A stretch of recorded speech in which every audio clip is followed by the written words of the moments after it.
I never thought love would ask me to disappear. Not loudly, not all at once, just gently, piece by piece, until there was almost nothing left to notice. Before I begin, I want you to know this isn't a story about revenge. It's a story about survival, about what happens when a woman gives everything she has, believing it will finally make her worthy of staying. If you learned something from my story, like, share, and subscribe. I grew up learning how to be small. My mother died when I was 11, in a hospital room that smelled like antiseptic and overripe flowers. My father followed 3 years later, not in body but in spirit.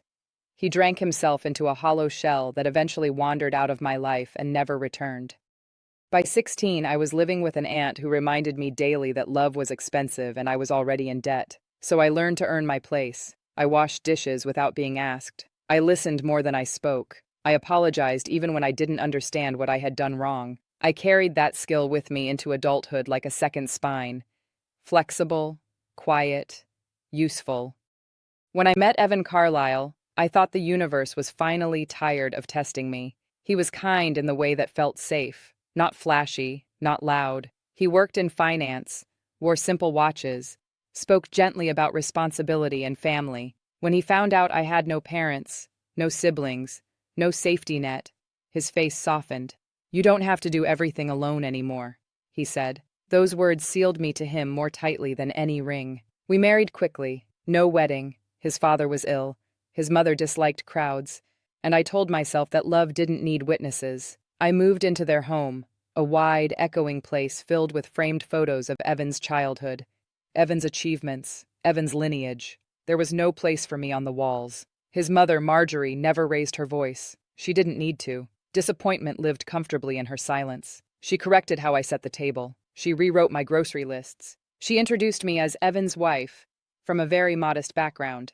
I smiled, always smiled, because belonging, I had learned, was something you paid for daily. The illness came quietly. Marjorie, my mother-in-law, collapsed one afternoon in the garden. Tests followed, specialists, long conversations in rooms where people whispered as if fear could hear them. Liver failure. The waiting list was long. The odds were not kind. One night, Evan, my husband, sat beside me on the bed, hands clasped so tightly his knuckles were white. "There's something I need to ask you," he said. I already knew. "You're compatible," he continued. "The doctors ran preliminary tests when they screened family members. I can't donate. Neither can my father. You're the only option." I remember staring at the wall behind him, where a crack in the paint resembled a river splitting in two. "What happens to me?" I asked. He swallowed. "People live full lives with one liver segment. You're young, strong, that word again. You'd be saving her," he added. "You'd be saving our family, our family." No one said thank you when I agreed. They said of course you would.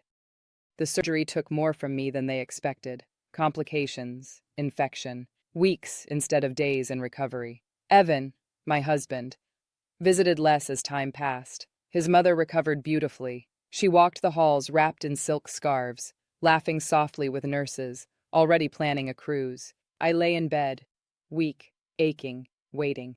On the 12th day, Evan came into my room with his father and a woman I didn't recognize. She wore cream, head to toe, and carried herself like someone accustomed to rooms rearranging around her. "This is Claire," Evan said. She's someone important to me." I knew before he said it. The papers were placed on my tray. Annulment, medical separation clause, a signature dated 2 days after my surgery. "You were never meant to stay long-term," his father said calmly. "This arrangement allowed us to save Marjorie without unnecessary complications. Unnecessary complications. Like love, like promises, like me." Claire avoided my eyes. Marjorie didn't. "You did what you were meant to do," she said.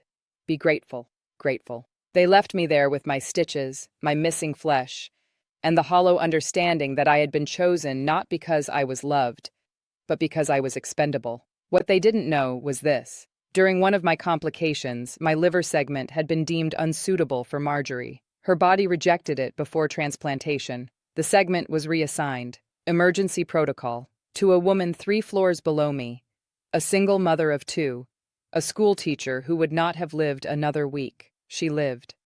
And when she asked who saved her, she insisted on meeting me. Her name was Elena. She brought me soup. She cried when she saw me. She told everyone who would listen that a stranger had given her children their mother back. It was the first time anyone called what I did a gift. Elena's brother was a lawyer, a quiet one, methodical, unimpressed by money or intimidation. He listened. He read the documents Evan thought were airtight, and then he smiled.